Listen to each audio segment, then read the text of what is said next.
یہ وہ دن تھا جب ایک بہت ہی خوفناک نیچرل ڈیزاسٹر آنے والا تھا، اور اس ڈیزاسٹر کا نشانہ ایک ایسا شہر تھا جہاں کے لوگ خود کو خدا سمجھتے تھے۔ آئی لینڈ پر بنا یہ شہر اور اس میں موجود انسانوں کی یہ سویلائزیشن اس دن تباہ ہونے جا رہی تھی۔ نہ صرف یہاں موجود بلڈنگز بلکہ ان کے تمام آئی لینڈز کے ساتھ ساتھ یہاں بسنے والی پوری سویلائزیشن ہی ایک ایسی تباہی کا نشانہ بن چکی تھی جس میں ان کا نام و نشان بھی مٹ گیا تھا۔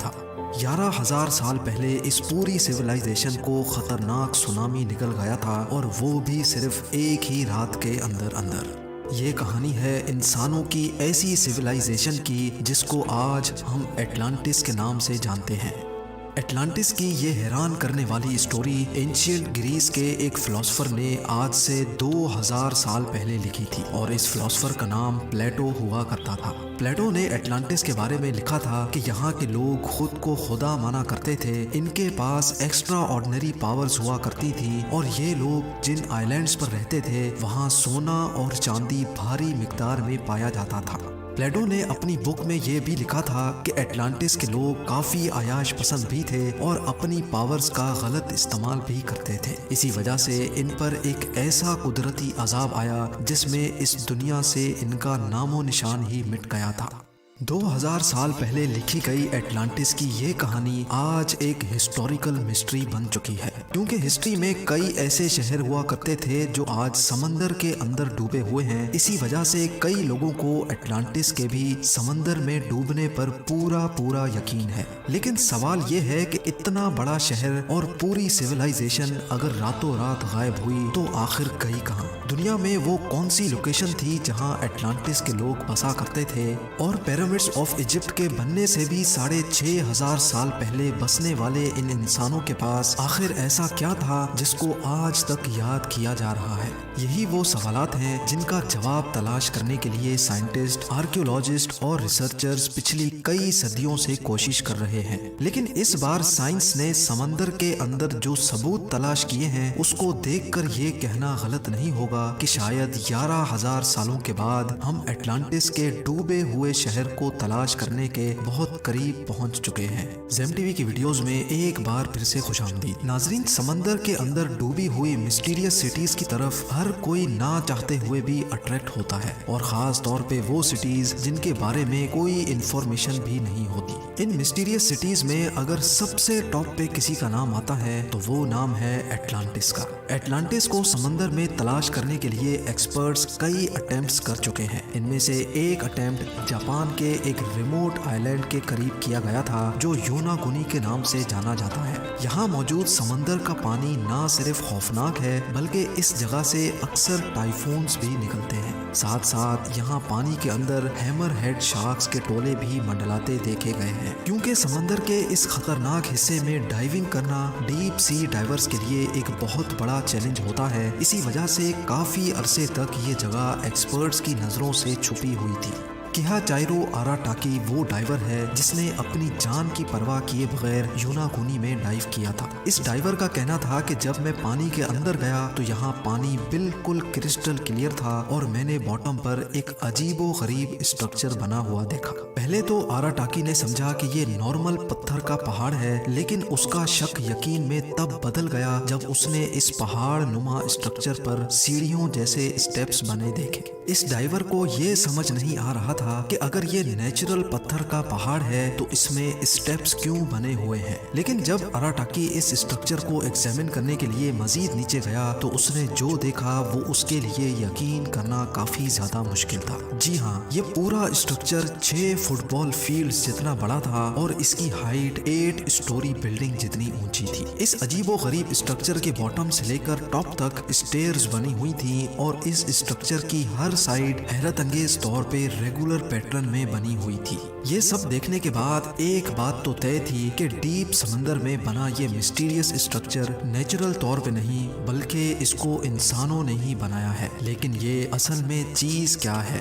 جب ایکسپرٹس کو اس مسٹیریس اسٹرکچر کے بارے میں معلوم پڑا تو ان کا ماننا تھا کہ صرف ڈائیونگ کے ذریعے ہم اس اسٹرکچر کے بارے میں مزید جانکاری حاصل نہیں کر سکتے، لہٰذا اب وقت تھا ٹیکنالوجی استعمال کرنے کا۔ ایکسپرٹس نے فیصلہ کیا کہ ماڈرن سونار ٹیکنالوجی کو استعمال کر کے یوناگونی آئلینڈ کے آس پاس سمندر کو اسکین کیا جائے گا۔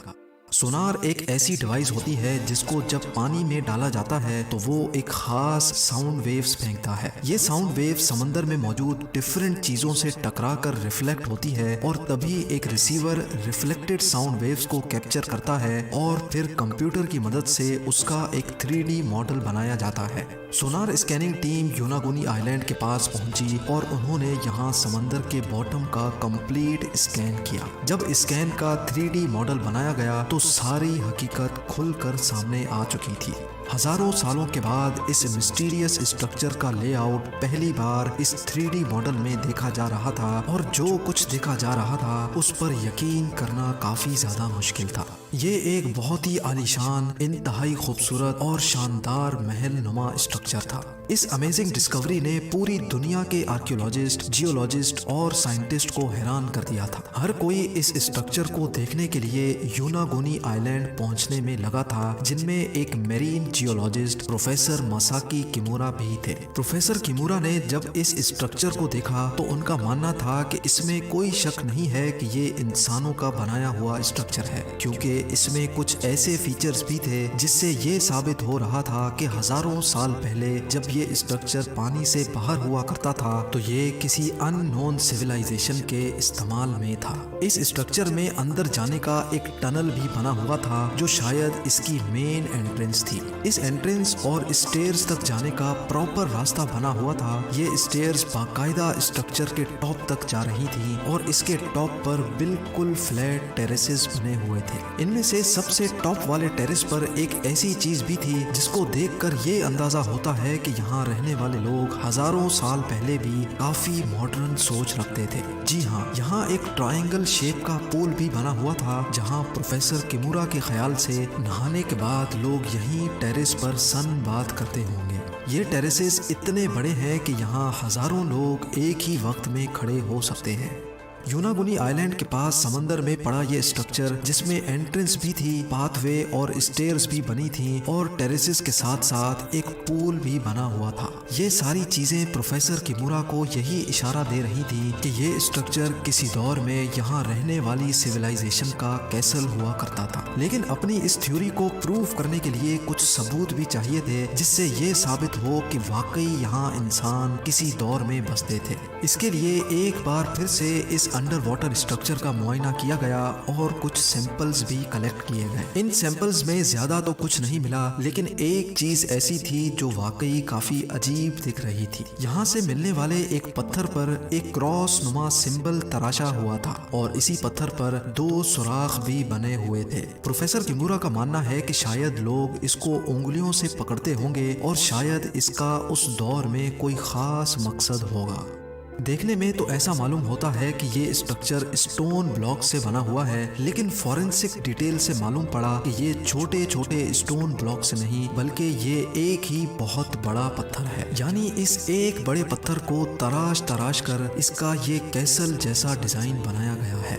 یہاں سے ملنے والے آرٹیفیکٹس کی کاربن ڈیٹنگ سے معلوم پڑا کہ یہ نمونے 8 سے 10,000 سال پرانے ہیں، یعنی 10,000 سال پہلے یہ جگہ پانی سے باہر ہوتی تھی اور یہاں انسانوں کی ایسی سیولائزیشن بستی تھی جس کا ابھی نام و نشان بھی نہیں ہے۔ لیکن کیا یہ اسٹرکچر پلیٹو کا بتایا ہوا 11,000 سال پرانا اٹلانٹس ہے، یا پھر یہاں سے ہزاروں میل دور گریس کے ایک آئلینڈ کے برابر میں سمندر کے نیچے سے ملنے والی پوری ایک سٹی؟ اس مسٹیریس سیکرٹ سٹی کے بارے میں حیرت انگیز معلومات آپ زیم ٹی وی کی اگلی ویڈیو میں دیکھ سکیں گے۔ امید ہے زیم ٹی وی کی یہ ویڈیو بھی آپ لوگ بھرپور لائک اور شیئر کریں گے۔ آپ لوگوں کے پیار بھرے کومنٹس کا بے حد شکریہ۔ ملتے ہیں اگلی شاندار ویڈیو میں۔